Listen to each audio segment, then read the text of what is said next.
Do you know that my name is Lobola? Yes. So we can touch on that. I'll get into that. No, it makes sense, obviously, the show. Good morning, good morning, good morning, everyone. Good morning, ignorant millennials. This is something that Kat does so well. Kat, shout out to you. Miss you, man. Wish you were part of the show. But welcome, ignorant millennials. Welcome to our latest and freshest episode. Hope you guys have been enjoying the show. Remember to please like the video that you're watching right now, subscribe, and go back and like all the previous shows that we've had. And thank you for being part of our platform. Today I'm joined by Mahali. How are you? I'm good. How are you? I'm good. Good. Thank you for coming to the show. You're most welcome. Yeah, for the benefit of our viewers, please tell our platform who's Mahali and yeah. Hi everyone. Welcome to the show. Thank you for having me on this episode. So I am Mahali. I'm a 31-year-old woman. Sure, once you get into your 30s, you kind of forget how old you are. But I'm 31. Yeah, it gets blurry. Yeah. But I'm 31. I'm 31. I am a career woman. I am a mom. My most prized definition of me. I am a travel enthusiast. I am a motivational speaker. I really, really like tapping into young minds, especially those perfect for our between the ages of 13 and 19. Yeah. Okay. So yeah, all right. That's like a philosophy. So we're going to get into, as part of our show, we have like a quick fire session. Sure. Right. I'm just going to ask you like a few things. So, gin or vodka? Gin. Any day. Okay. Kota sushi? Guys, God, of course. Get that girl. Miami or New York? That's a tough one. That really is a tough one. New York. New York. New York. And then Casper or AK? Casper. Yeah. Shout out to both of them. Leg day or core? Leg day. Leg day is the one. Yeah, because I show my legs more than I show my stomach. Ooh, fire. The winter. Fire. Hariboni, so. Yeah, so I mean. Leg day. Today you said you spoke about your a mother, a wife, and today's show we wanted to have a conversation around marriage, right? And we're glad that you came and wanted to talk to us about it. And with us in the black community, right, there's different ways that we go about marriage. And what has been your personal process of how you got married? So what has been you and your partner's journey into getting where you are today? How did you guys meet? When did you pop the question? How was the conversation to getting there? Yeah. What was the whole process like? So my process wasn't really the the expected or the traditional process, if I might put it like that. We met at work, we worked together. He wasn't the guy. Romance. Yes, office romance. But we didn't have office romance at the office. He wasn't the guy, he wasn't my type. Yes. He just insisted and he won. I gave him a chance and here we are today. Yes. We dated for about 4 years. Before I fell pregnant, and now we have a child together. Yes. And how we got to the point where we started talking about marriage, it was always there. But generally when you're dating, you don't really talk about marriage in like the deepness of the sense. You talk about we want to be together. So at least put it out there that you are going towards being together. Correct. So obviously when I fell pregnant, it was a matter of we might as well, right? We knew we wanted to, we might as well. So would you say like almost accelerated like that? Yeah. Yes. And I guess it also came from the fact that it was very unexpected for me. I'm a planner by nature. I always had the idea that it will be marriage first, then the kids and so forth. So to be honest, there was a bit of pressure of what will my mom say. The expectation is going to be, that nigga better marry you. Yes. By that time though, have you like done the whole family introduction? Because I know like in the black community, like we keep our dating or love lives outside or away from our parents. Yeah. Like at that point, had you done the meet the parents thing? No. So my siblings knew of him. Okay. I knew of his siblings, but my mother didn't. Okay. I only introduced him to my mother when obviously I found out that I was pregnant, and she will have to know him. Yes. So how the process started was obviously he had to come and, well, I had to go to his family's house and say, dude, this has happened, we need to start talking about it. And it was awkward because elderly people use metaphors, right? Like my uncle went to his house and said to his elders, sorry bontate, ngwana lona o thubile fester. I'm like, seriously, dude? Which for viewers that means? Which means your child broke our house's window. Yeah, because you have to be like euphemistic about it, right? Yeah, okay. And you get there and they ask you about, do you know this girl? You sit there, you act like, yeah, it's an awkward process. Right. But it moved quickly from there's a child, and in that session when we came, my partner made it clear that his intention is marriage. Yeah. So he didn't say, yeah, fine, we'll pay damages and whatever. He made it clear that, no, my intention is to marry. So let's have a different conversations. We don't want to talk about damages, but we want to talk about Lobola. Okay. So that's how... That was the process. Yes, that's how the process started. Would you say, like, you know, when it comes to marriage, as a union, do you think a lot of people always have to know from the onset in a relationship that, you know, this is for the purpose of getting married? Or do you think it's a process like over time you figure out that this might be someone that I want to spend the rest of my life with? And also say, just like in your example, do you sometimes think there are people, because now they maybe fall pregnant and they're like, okay, now I must do it. So you're fortunate that you guys were always there, but are some people driven by it or forced by it? Some people are, and chances are it's not even about them. It's the pressures of society, the pressures of their parents. Okay. Right? And to your question around, do you know, or is there some sort of way of knowing that this person is the one, or if this relationship is going to lead to marriage? Yes. I always say it depends. It depends on how old you are. The younger you are, I don't think one should be thinking about marriage when you dating someone. Okay. And that's like what, teenagers, early 20s? No, early 20s, even to mid 20s. I really think that time in your life is for you to really go out there, explore who you are in a relationship. Because you might know yourself, but you don't know who you are in a relationship. As a partner. Yes. And it's important that people know who they are in a relationship, because then you are able to know what it is that are your deal breakers, for instance. Because a lot of the times people stay in relationships because they don't even know what their deal breakers are. They don't know what's their point of saying, nah, this for me doesn't work. It's not going to work. And it's okay if it doesn't work. Yes. I do think when you're much older, and when I say much older, I feel like 30, from 30, you settle in who you are.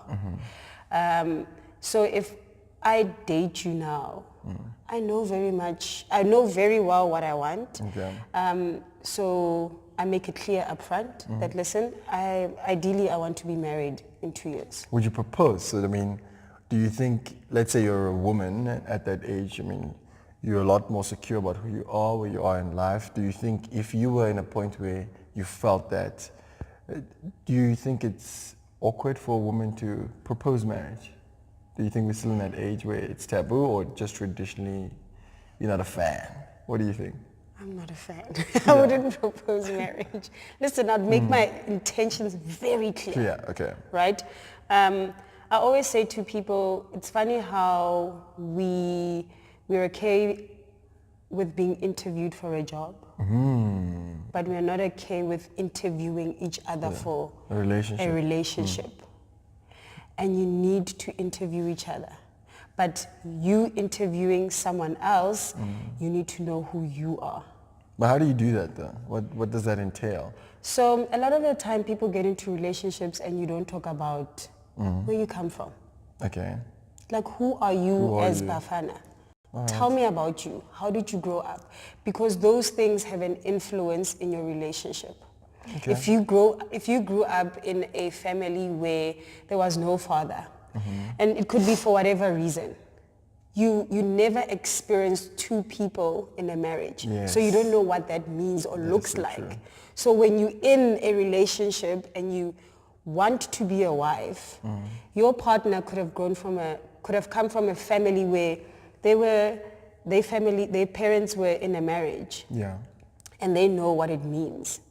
And then you guys clash if you've never spoken about it, because there's expectations. His expectation is, oh, my mom always cooked, my mom always made sure and that's how you understand the woman's role, yes. the female's role to be. Yes. Yes. But then I could come as the female who didn't grow up in a family that had marriage, as very independent, because I saw my mother doing everything. So it's like everyone can hold their own. Yeah. So trying to come together with a guy where their mother did everything, and I come, and their father also had a role of some sort, and I come as the girl who is both.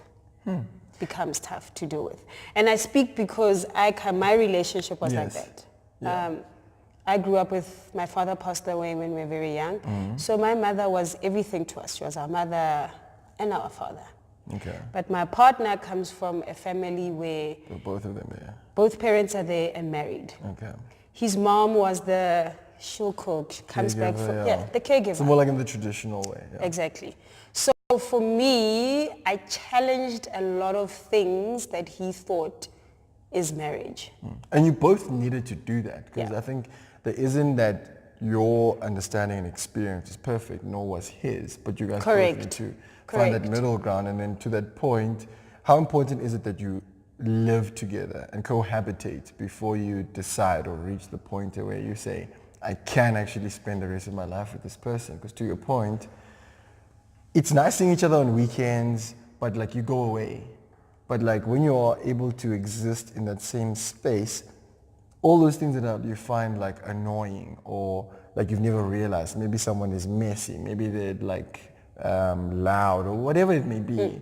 Do you think that is an important part of deciding that this can be someone you can spend the rest of your life with? No. No. Okay. So I don't think living together has an influence on how well you know a person. Okay. Spending time together has an influence. So we can go on a holiday together. And that is your space to spend that time. is the space that I spend time with you, because how you live in your house doesn't matter.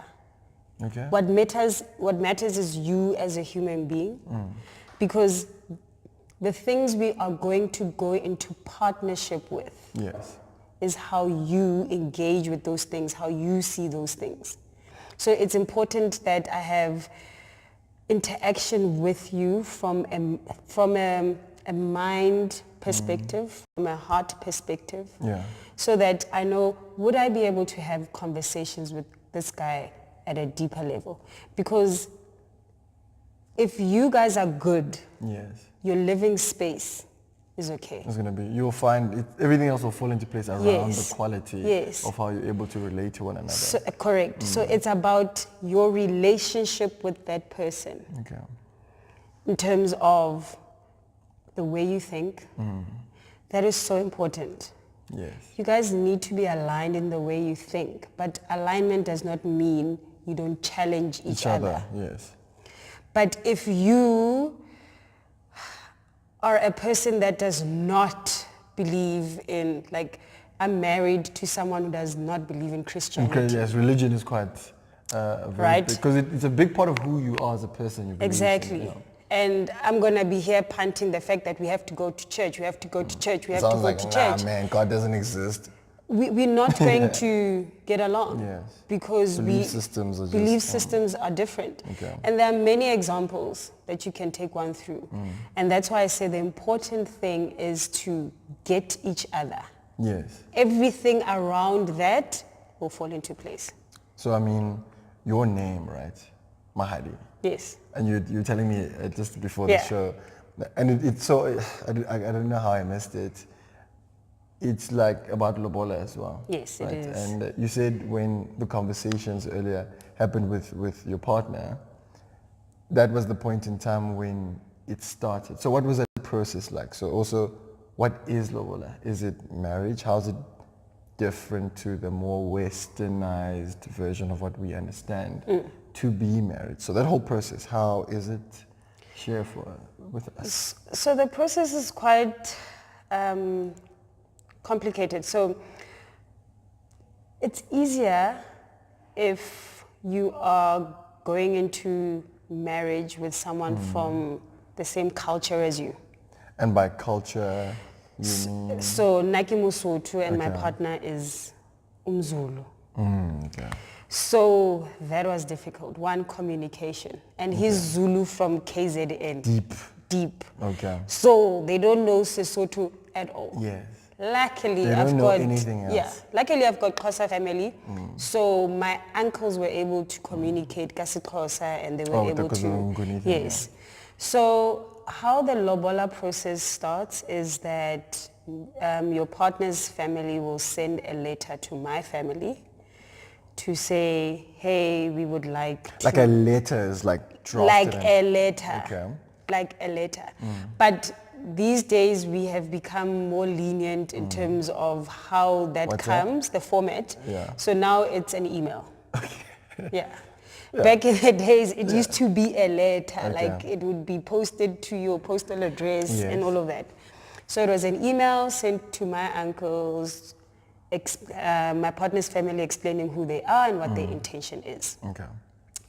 My uncles would respond and say, okay, we've heard your message, so what exactly are you saying? So it's almost like a game. Okay. In the beginning. It's like between the negotiating members of the family. Yes.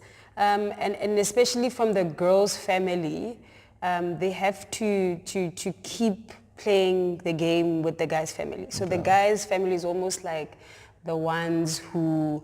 They're now in pursuit. They're like chasing. Okay. Yeah, they're chasing. So eventually the process comes to a point where we agree that we're going to meet. Okay. And then when we meet, they come and they will call me in a room and say, is this the girl you're looking for? And he will say, yes, that's my girl. Like, can we just unpack that for a bit? Like, what is the rationale behind a process like that? I mean, so yes, we know it's you. We know we've come here for you. What is the reasoning behind that process? So from what I understand, it's to show respect to the girl's family. Okay, that you know what you came for. Yes, that you know what you came for, and this is the girl, the only girl. You're not going to sit there and go, I'm not sure if it's Mahadi, and to show that you are committed. So it's more like symbolic more than anything. Okay. And it's also commitment, to show commitment to the girl and to the family. Okay.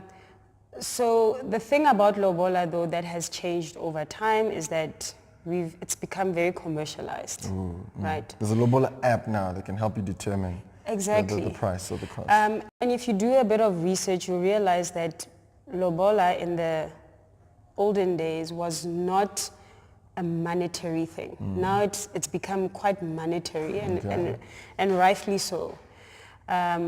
Now, back in the days, the purpose of Lobola was to bring two families together and to also grow the community in terms of wealth. It was a way of creating wealth within the community. Yes. A young girl would marry a young boy in the community, and the boy's family would give that girl's family cows. And the number of cows didn't matter at that time. Yes. It was a way of thanking that girl's family for raising the girl. And saying, because we are taking someone from your family who brings in comfort and... Here's like the livelihood that we're putting in place of what because this livelihood can grow. Okay. So this cow you can grow a kraal of cows and so forth. And in the community, if there's a funeral, you're able to slaughter a cow, and it's a shared economy, basically. Okay. That's what Lobola was. Which is now today? Today, it's very commercialized, where families are looking at, my child has a degree. My child is independent, she works as this and that and that. So I mean, did you know the amount for your Lobola? Yes. So like, and is it okay for the female to know that? You shouldn't know. Okay. Right? They say you shouldn't know. But you know. But not because I was told, I kind of found out. And I guess it's because I found out from my sibling who was part of the negotiations. Yes.